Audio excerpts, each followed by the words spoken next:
Welcome back to Kid Focused Dentistry. I'm Dr. No, and today we are going to work on tongue thrusts.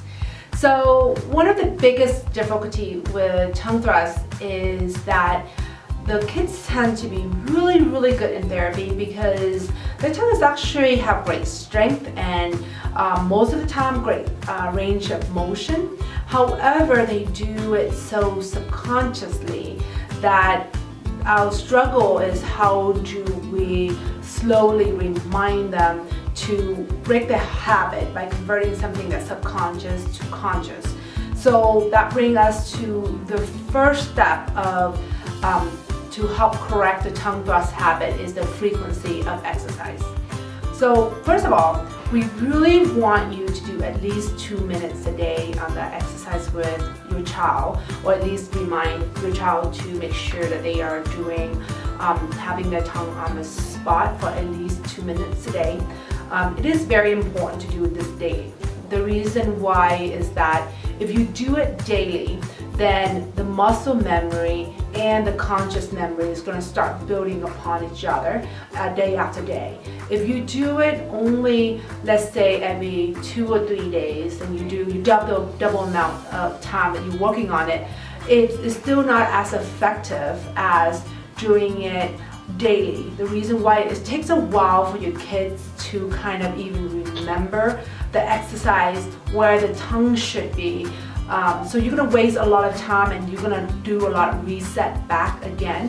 So I highly recommend to do at least 2 minutes of exercise when you are working with tongue thrust, especially reminding finding where the spot is. So the first thing with the tongue thrust that we find is that they have a really hard time visualizing where the spot is. And so as you have done this with your child in therapy, we're still going to go over this a little bit just in case. Use the model here to kind of show where the spot is. So it's basically right behind the two front teeth. So if you don't have a stick and just trying to find it really quickly where it is, and this is great for most parents to know where it is too, is put your tongue on the roof of the mouth, find the two front teeth and back up a little bit. So where the star is at, that is the spot. So this is where your tongue, the tip of your tongue should be. At rest, the tongue should be, 1/3 of it should be lying flat on here.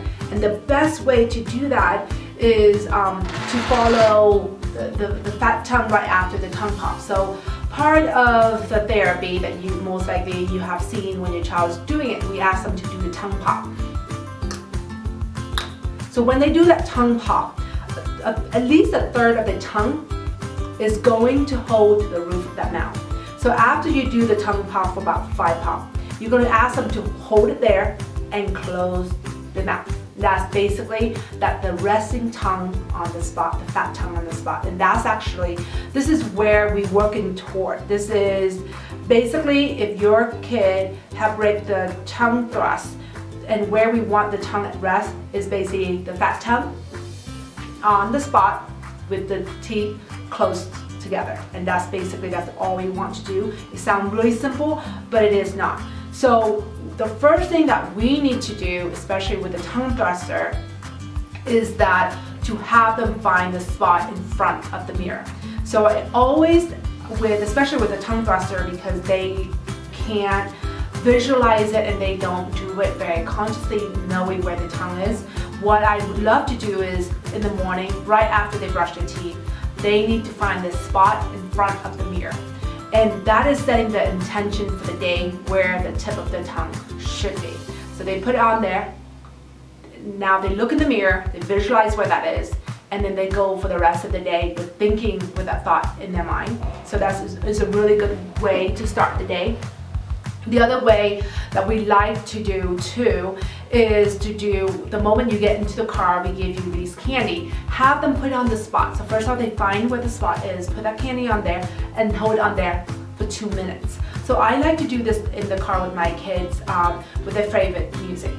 Because what it does is that we're trying to make something fun tie in with something that is difficult for them.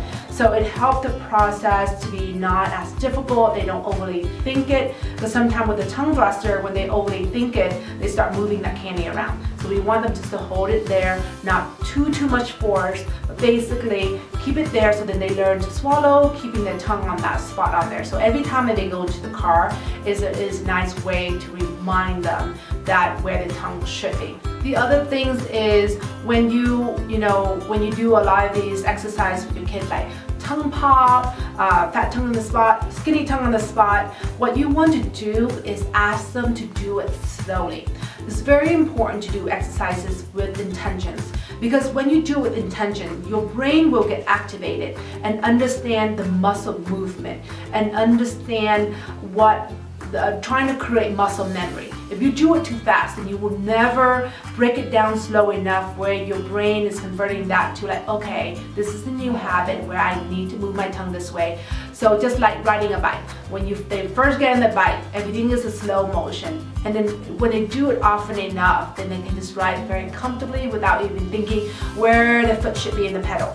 But we cannot go to that step without slowing it down, breaking down step by step. So the other way that we really want to work with the tongue thruster, again, they do great in therapy, but they have a really hard time doing it in their daily lives, is we try to find different creative way during the day to kind of help them connect that their tongue need to be on the spot rather than to be on the floor of the mouth or the side of the teeth.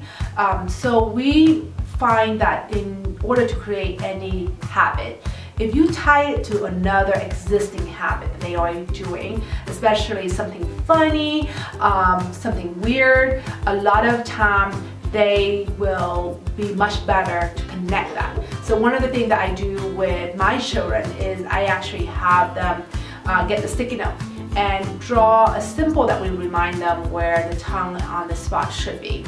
And they will put that in the restroom. So every time they go in and turn on light switch, they go in to see that symbol and just remind them, oh, my tongue needs to be on the spot. So the daily conversion of reminding throughout the day where they should be doing, that will really help them. Or maybe they can put that sticker right where their toys are at. When they go in and start taking their toys out, they're gonna see that. So basically, we want them to kind of tie this into the daily lives on there, and I think that will help them a lot better with the tongue thrust. The other thing too is we tend to find kids go into severe tongue thrust when they are not aware of their habit, especially when they're doing something that is kind of like boring.